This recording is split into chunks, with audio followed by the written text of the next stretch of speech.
Então vamos lá, vamos às perguntas para o Dr. Reitas, que foram selecionadas, né?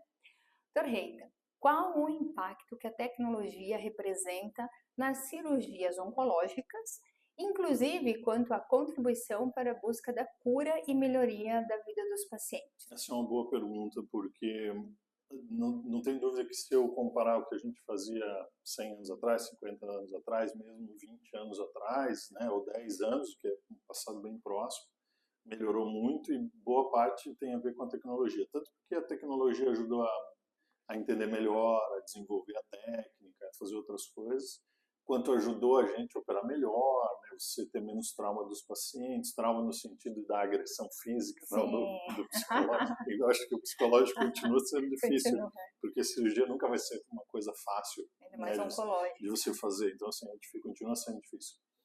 Mas a tecnologia, por exemplo, te permitiu fazer coisas super legais, dissecções microscópicas, coisas que a gente não consegue ver, assim, quando você imagina que você tem um paciente, você precisa dissecar um nervo numa parte super profunda lá do corpo, na pelve, e hoje você consegue chegar lá e você olha, a imagem está desse tamanho, né? Então um nervo um pouquinho maior do que um fio de cabelo, você olha, ele está desse tamanho na tela, né? Então a tecnologia nos fez entender melhor as cirurgias, entender melhor a anatomia, operar com menos sangramento, com menos trauma dos tecidos. Então imagina que antes era tudo aberto, eu precisava botar ativamente minha mão dentro de uma pessoa. A gente ainda faz muito isso, sabe?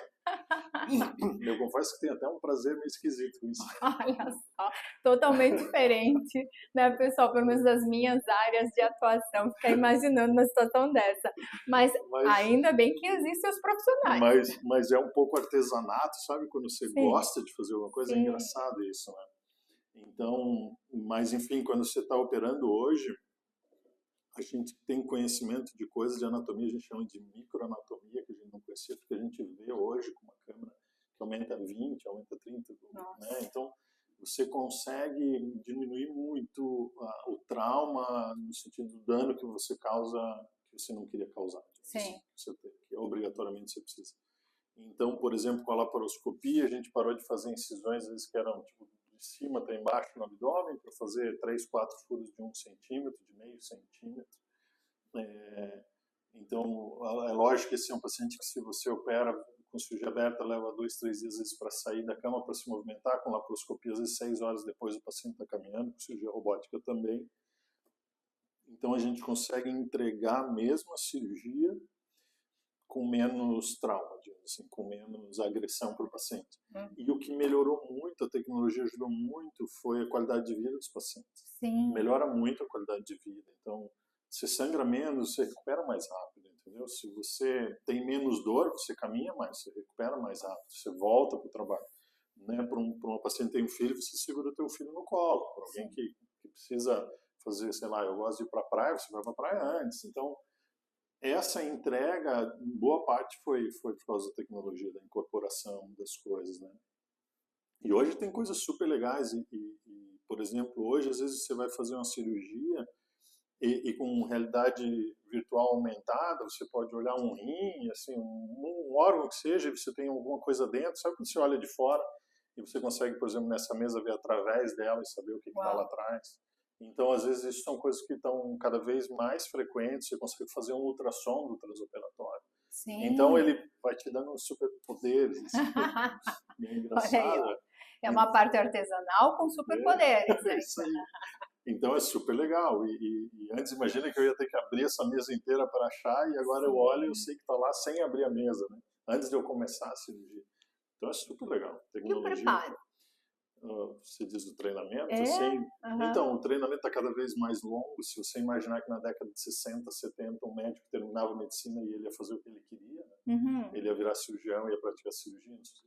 E hoje ele vai fazer 3 anos de residência de cirurgia geral, mais 3 anos de cirurgia oncológica. E hoje é muito comum a gente fazer uma outra subespecialidade dentro da área. Por exemplo, eu opero basicamente tumor ginecológico. Bom, Então, mesmo dentro da cirurgia oncológica, eu não faço tudo, né? sim, sim. Então, a gente pega uma área e você super especializa, e, bom, isso toma muito tempo, né? Mas, ao mesmo tempo, não tem como você fazer essa entrega sem ser dessa forma. E aí a gente tem muito treinamento, né? O treinamento é meio esquisito, às vezes para o leigo, né? Mas é fundamental. Por exemplo, laparoscopia, né, que é a cirurgia com os furinhos, a gente tem que essas mãos parece um hashi grande com alguma coisa na ponta. Sim. Então a gente tem o que a gente chama de caixa, né? É uma caixa com uma câmera dentro, então você opera por ali, super legal para praticar. Você precisa fazer coisa, é difícil, né? Tem uma questão bem difícil. E aí você pode fazer treinamento em animal, que é super legal também, assim, do ponto de vista que você evita treinar num ser humano, porque em algum momento Sim. você vai ter que operar um ser humano, então é melhor você treinar num animal antes, né? E aí aquele mais mórbido, assim, né? Que é tem a questão do treinamento em cadáver, que no Brasil não é tão frequente, mas fora do Brasil é super comum, assim, as pessoas doarem o corpo para a faculdade e tal. Né? Que é super legal, assim, porque é o treinamento mais real sem você expor alguém a risco, né? Então, e você consegue treinar, e é uma coisa bem interessante, porque nos Estados Unidos, na Europa, eles têm muito, sabe? É bem natural. Eu lembro a primeira vez que eu vi isso foi num congresso que estava no palco, assim. Então, né, fizeram a cirurgia no cadáver num palco, num congresso nos Estados Unidos. E aquilo para mim foi meio assim, chocante. Não vou dizer que foi natural, não foi. Mas depois que você vê, você entende por quê e tal. Por quê? Porque aquilo ali é o melhor jeito de você sair dali e operar uma pessoa que está viva, né? É o que é super, enfim, é o mais real possível. E aí, esse treinamento todo, você, na verdade, nunca para de fazer, né? A gente continua fazendo até hoje. Você vai fazer cursos mais específicos de cada área, de coisas específicas e tal. Então, até hoje, eu continuo fazendo. Atualização tem que ser constante, né, doutor? Não tem escapatória. Vamos para a segunda questão. Pode esclarecer um pouco mais sobre as técnicas cirúrgicas e equipamentos que o senhor já tem utilizado? Como está a evolução desse segmento? É muito legal isso, porque na medicina, nos últimos anos, tem uma explosão de incorporação de tecnologia, e aí, hoje você opera, antes os instrumentos eram muito maiores, né? Hoje você opera, por exemplo, mesmo, né, dá para ver na imagem com a pinça do robô, que a ponta da pinça, na verdade, ela tem ali 2 milímetros, né? Então você opera com uma pinça que tem 2 milímetros, é um trabalho super preciso, e isso tem a ver com a evolução da própria engenharia, do material, né, e tudo mais.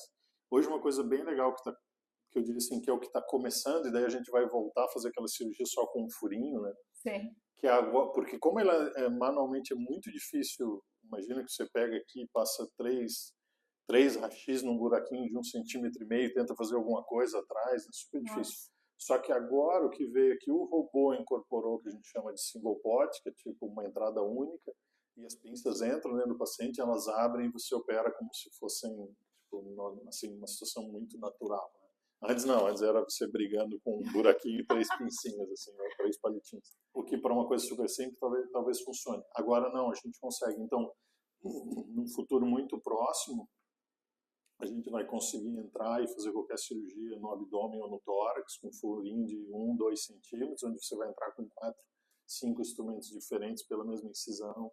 E isso já está crescendo muito, assim. Aqui no Brasil a gente já tem, mas é de uma forma bem restrita, mas eu imagino que logo a gente vai usar muito mais. E laparoscopia meio que virou uma regra, então não é mais exceção, você tem que oferecer cirurgia por laparoscópica para a maioria dos pacientes, na maioria das situações, que já virou tipo, uma coisa corriqueira. Né? Não que a gente não faça aberta, né? A cirurgia aberta continua sendo feita. E é importante que se você está treinado para fazer aberto e você faz bem feito, está tudo bem. É melhor do que você arriscar um paciente numa coisa que você não sabe fazer. Claro. Né? Então, aos pouquinhos, tudo vai caminhando no sentido de incorporar a tecnologia. Eu imagino, agora uma dúvida que surgiu, a aceitação pelos pacientes da inteligência artificial deve ser cada vez mais crescente, né? A gente está entendendo agora como usar, né? Na medicina, a gente, no geral, é super conservador. E sempre tem uma questão da parte legal, sempre que o médico não entende, ele tem medo. Né? Então, o tanto que eu posso usar aquilo para me ajudá-lo, e depois quem que é responsável se alguma coisa der errado. E aí, recentemente, até teve um artigo aí que eu vi circulando no WhatsApp dos médicos, que foi médicos que usam robôs para responder as mensagens dos pacientes. Né? Então, assim, até que ponto você pode fazer isso e até que ponto é seguro você fazer isso, né? Porque tem um dos maiores dificuldades que a gente enfrenta como médico é a questão dos pacientes entenderem que eu não consigo avaliar um paciente por uma mensagem. E aí, às vezes, os pacientes insistem assim, eu estou com uma dor, sei lá, o que eu faço? Eu digo assim, eu não sei, preciso ver, vem aqui no consultório. E como as pessoas resistem e vocês, e assim, não estou cobrando, estou fazendo, vem aqui que eu te vejo, vem aqui agora. Não, daí, enfim, isso acontece. Então, as pessoas não conseguem entender que o WhatsApp não é uma ferramenta para você avaliar um paciente, para você resolver um problema grave. Ele pode ser uma boa ferramenta para ajudar na parte burocrática. Precisa liberar um exame, precisa agendar uma consulta, ok. Mas você resolver... Então eu entendo que a inteligência artificial seja legal, a gente ainda não descobriu como usar ela da melhor forma, sabe? Principalmente para consulta, né? Para consulta é difícil. Eu imagino que em qualquer área, como se você ligasse lá para o teu contador e diz assim, como é que eu pago menos imposto? Eu assim, como assim, né? Tipo, quem é você? Então é engraçado, às vezes eu recebo mensagem de paciente, ela não diz nem o nome. Sim. Assim, minha cirurgia está doendo. E eu fico pensando assim, bom, né, é lógico, eu vou mas também as pessoas chegam num ponto, e assim, pessoas que eu não tenho contato, é um número que eu nunca vi, uma foto de uma outra coisa, e uma mensagem assim, como é que eu faço para resolver? Não sei o que eu disse, quem é você, né? E então, até a relatar a dor, né? Claro, quanto que é a tua dor, né? Aí assim, o que a gente faz, lógico, investigar melhor, tentar entender.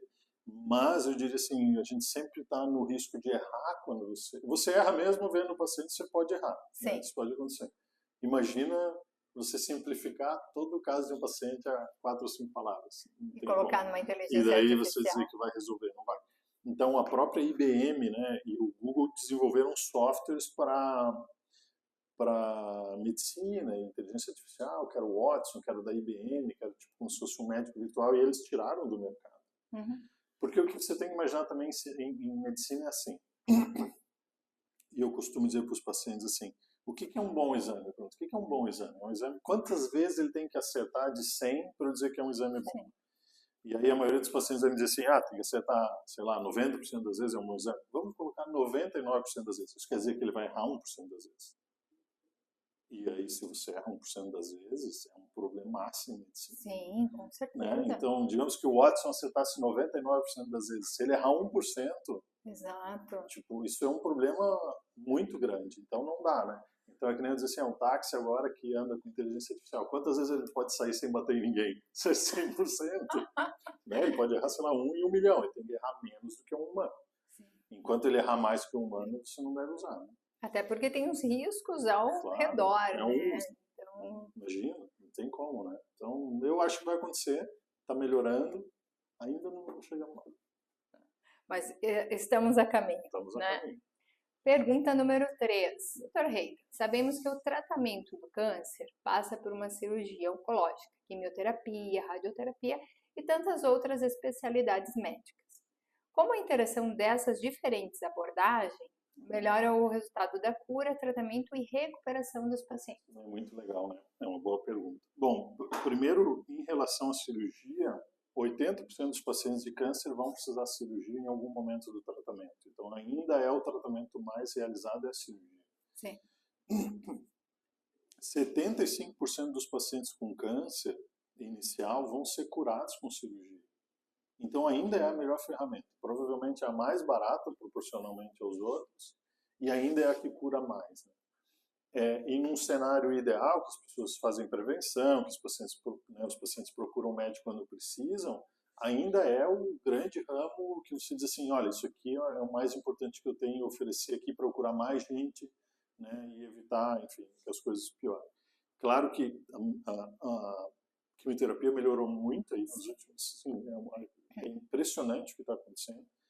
Veja, boa parte dos tumores a gente nem precisa mais operar. Isso acontece com vários tipos de tumores. Hoje eu curo com quimioterapia, coisas que eu tinha que fazer cirurgia antes, então a gente está melhorando. Vai chegar um dia que provavelmente o cirurgião não vai mais ser necessário. Assim eu espero, tomara que seja logo na minha vez, porque seria muito legal você não precisar, né, fazer uma cirurgia, tomar um remédio, ficar bem. A radioterapia também evoluiu muito, a radioterapia incorporou muita tecnologia, super legal. A radioterapia é uma coisa incrível você imaginar que tem um raio-x que te atravessa, que destrói um tumor lá, e que, enfim, que você não precisa de uma cirurgia para isso, que você Claro, tem indicações específicas, mas funciona. O que a tecnologia fez foi transformar a radioterapia, que, digamos assim, de uma forma super simplificada, você fazia um raio-x e você atravessava o paciente com um feixe, por uma situação hoje, né, de raio-x, e aí você concentrava uma dose, para uma situação hoje que você tem uma máquina que ela vai circulando a lesão, vai soltando centenas de feixes, e você consegue ter uma precisão centimétrica ou milimétrica ao redor da lesão. Então, antes eu pegava e dava um canhão de energia para destruir. Hoje eu escolho, a gente fala até em radiocirurgia, eu faço cirurgia de áreas assim milimétricas no cérebro, no tórax, no pulmão. Então é muito legal. Isso aí melhorou muito e isso ajudou muito a melhorar a qualidade de vida dos pacientes. Então hoje a gente pensa muito assim, como é que eu melhoro a qualidade de vida dos pacientes? E aí a radioterapia fez uma diferença brutal em melhora de qualidade de vida dos pacientes. E aí tem outra coisa interessante que tem gente que fala da boca para fora, assim, mas isso é real, que é a questão da multidisciplinaridade. Então, sim, hoje tem artigo científico provando que se eu discutir o caso dos meus pacientes, o que a gente chama de tumor board, seria uma reunião multidisciplinar, só o fato de eu levar os casos dos meus pacientes e discutir nessas reuniões, aumenta em 10% a chance de curar o paciente. Só de eu conversar com outras pessoas, então é super simples. Porque você vai ouvir uma opinião diferente, você vai descobrir que tem um tratamento novo, você vai descobrir que às vezes você está errado, às vezes tem uma opção melhor. E não é só multidisciplinar com médico, é enfermagem, é fisioterapia, psicólogo. Será que o paciente tem condições psicológicas de suportar uma cirurgia X, né? Será que o paciente depois ela vai ter que fazer algum tipo de autocuidado e a fisioterapia diz, não, olha, essa paciente ela não vai caminhar. Se você fizer essa cirurgia, ela não vai mais caminhar e tal, enfim. E a parte de enfermagem, será que ela vai conseguir se cuidar? Ela vai ter que fazer uma passar um catéter, ela vai ter que limpar um dreno, fazer alguma coisa. Será que ela consegue fazer essas coisas e tal? Então hoje não tem como escapar de multidisciplinaridade. Assim, se você não está fazendo isso, você está fazendo errado. E de fato ajuda os pacientes. É uma união de esforços em prol da saúde da vida de cada paciente, né, doutor? Até porque, claro, de uma forma ampla, vocês conseguem visualizar muitas circunstâncias, mas de uma forma individualizada, você consegue atingir o teu resultado de uma maneira mais preciosa, mais segura, né? Sem dúvida. Vamos para a quarta questão, então. Doutor, por gentileza, compartilhe conosco suas experiências em resultados positivos nas cirurgias já realizadas e no sucesso da intervenção da mesma, inclusive para poder voltar ou gerar os seus filhos. Legal, isso. Uma das áreas da oncologia que, assim, que eu acho mais interessante é a fertilidade, né? Porque muita gente, o objetivo de vida, às vezes, é ter filhos, é ter construir uma família e tal. Então, isso é super legal, né? A gente conversou outro dia, eu falei, né? Eu sempre tive vontade de ter filho, então sim, eu entendi desde pequeno. Minha mãe dizia, você queria ter um time de futebol, né? Aquela história e tal. Mas você só entende a dimensão disso depois que você tem filho e tal. E não adianta você tentar explicar para quem não tem, ele nunca vai. É verdade. Né? Porque, assim, aquela coisa que você está disposto a morrer para, né, continuar é teus filhos. Eu acho que fora isso, você raramente vai pensar no... Então, assim, e isso é muito real, né? E aí você, às vezes, ajudar um paciente a preservar a função, porque imagina se você diagnostica um câncer, aí tipo, já é ruim o suficiente, daí alguém vem. E, além disso, o tratamento você vai ficar... vai perder a tua fertilidade. Então, assim, a vida já é dura que se chega, né? Então, você, às vezes, dizer para esse paciente, olha, tem alguma coisa que eu posso fazer que você vai continuar podendo ter filhos, é fundamental e funciona super bem. E aí eu lembro, lógico, já tinha tido algum contato, mas eu lembro, assim, o contato mais visceral com isso foi em 2009, quando eu vi o Dr. Linhares, no Erasto, fazer a primeira traquelectomia radical, que é uma cirurgia que até então, assim, era uma coisa bem fora do comum, que era a paciente ter um câncer no colo do útero, você tirar o colo, os linfonodos ao redor e deixar o útero da paciente, porque até então a gente sempre tirava o útero. Então a gente fazia muita esterectomia. E aí eu lembro que ele fez, era uma paciente jovem, e como isso fez toda a diferença para o paciente. Assim, Claro, sim. porque a tua vida às vezes gira em torno daquilo. Então, assim, às vezes você tem um parceiro e ele quer muito ter filho. Assim, Sim. lógico, você tem como resolver isso, não estou dizendo que não tem. Mas no mundo real, por exemplo, às vezes você precisaria de fertilização in vitro, você não tem dinheiro. Aliás, 5% dos pacientes no Brasil têm dinheiro para pagar uma fertilização in vitro, enfim, tem essa. 25% tem plano de saúde, mas a maioria dos planos também não cobre. Uhum. Então, assim, você tem que ter dinheiro efetivamente para realizar o procedimento. Então, você oferecia para aquela paciente que teria que usar fertilização in vitro e teria que utilizar um útero de substituição, a famosa barriga de aluguel, e que não vai acontecer na maioria dos casos, porque ela precisa de fertilização in vitro para pegar o óvulo dela e pegar com o espermatozoide do marido e botar numa outra barriga. Então, tem isso. E ainda precisa ser uma outra pessoa. Sim. Né? Lógico, tem até terceiro grau da tua família, em algumas situações podem não ser familiares, mas é muito difícil isso, né? Complexo. E aí a maioria das pacientes, quando você diz isso, dá para fazer isso, e daí você vai precisar de fertilização, vai precisar de... Elas desistem. Elas desistem porque no meio do tratamento do câncer, elas dizem, não, vamos tratar o câncer. Só que isso passa. E aí eu sempre digo para os pacientes assim, eu sei que agora você está preocupado em salvar a tua vida, né? Mas assim, eu digo, pare e pensa um pouco, porque você vai, esse objetivo continua em primeiro lugar, mas daqui 6 meses você vai ter esquecido que você passou pelo tratamento do câncer. E você vai querer dizer assim, por que eu não sou como todo mundo? Sim. Por que eu não posso ter filho?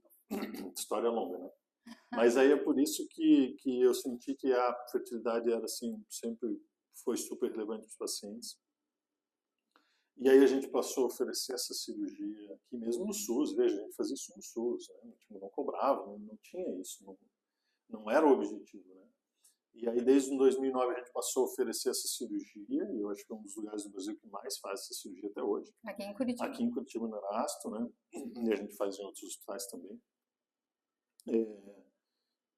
E aí disso também vinha a questão que era, a gente tinha algumas outras coisas do tratamento que podiam causar infertilidade, e ainda tem a radioterapia da pelve, ainda é uma causa comum de infertilidade, né? Então, se eu fizer radioterapia numa mulher jovem na pelve, ela vai perder a fertilidade, porque por mais que eu mire num órgão que, por exemplo, digamos que eu tenho um câncer no intestino, eu estou atacando aquele câncer no intestino, o ovário e o útero, por estarem próximos, eles atrofiam. Tá? Então, mesmo com a dose bem baixinha, então são órgãos bem sensíveis. E aí o que aconteceu foi que procurando, assim, eu tive algumas pacientes bem jovens e tal, e aí a gente teve a ideia assim, mas se a radioterapia destrói o útero, né? destrói no sentido de fazer parar de funcionar, né? O ovário, o útero, e eu preciso da radioterapia para tratar essas pacientes, como é que eu faço para proteger a fertilidade delas, né? Sim. E daí disso que nasceu a história de fazer a transposição uterina. Eu falei assim, mas se eu tirar o útero e os ovários de perto, essa paciente fizer a radioterapia e depois eu botar de volta, talvez ele continue funcionando. Nossa, mas é algo assim, né? Imaginando a situação, para nós réis mortais, é algo meio surreal, né, doutor? É meio surreal pra gente. Agora não mais, mas na época era.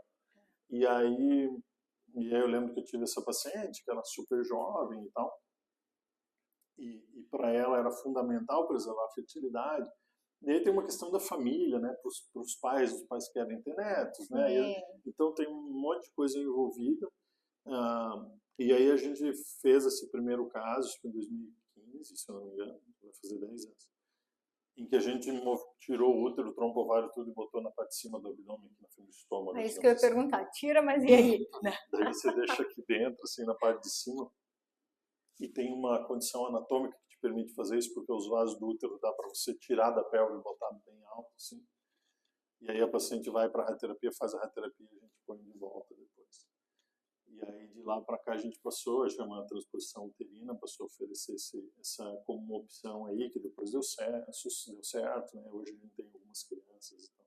E a satisfação que o senhor estava relatando nas outras situações, essa então explode, porque visualizar, né, o fruto agora, a criança vindo até a mãe te visitar com os filhos, é algo realmente muito gratificante. Não, muito legal. Até hoje, sim, as pacientes...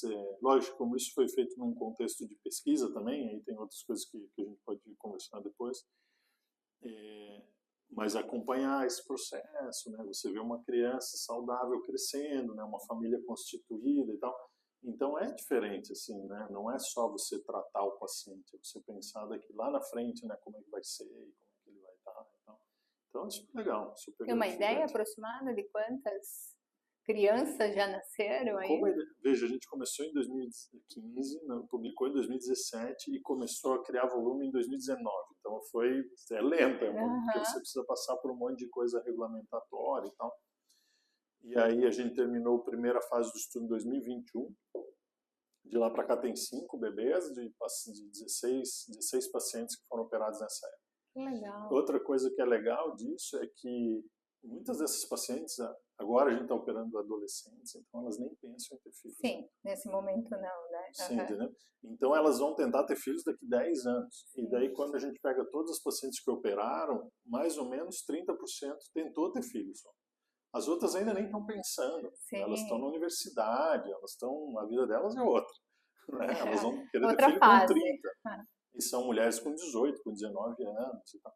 Então imagina que ruim, assim, você tem um câncer diagnosticado no auge, no teu auge ali, né, físico, 18, 20 anos, ou menos até, que já é uma pedreira. Daí alguém diz que você vai perder a fertilidade. Né? Então, assim, tipo, e aí são coisas irreversíveis, né? Sim. Você não tem uma outra opção razoável. Então, você ajudar, né, a curar o câncer do paciente, o paciente continuar tendo uma vida normal, poder ter filhos, poder fazer tudo, tipo...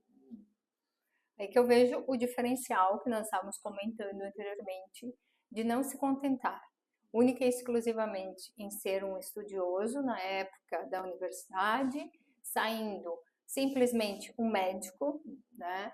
E agora como professor também, unindo todas essas ramificações aí das profissões, mas ter esse olhar diferenciado para visualizar assim, vida, saúde, bem-estar. E o que eu posso fazer, o que eu posso contribuir. Então, quero te parabenizar por todo, né, esse esforço e pelos frutos que estão sendo colhidos agora através da vida salva e dos filhos gerados posteriormente, né, doutor? É muito legal, não tem nada melhor assim. Muito bem. Pessoal, esse é a finalização dessa segunda parte, mas aguardem, que nós já entraremos na terceira.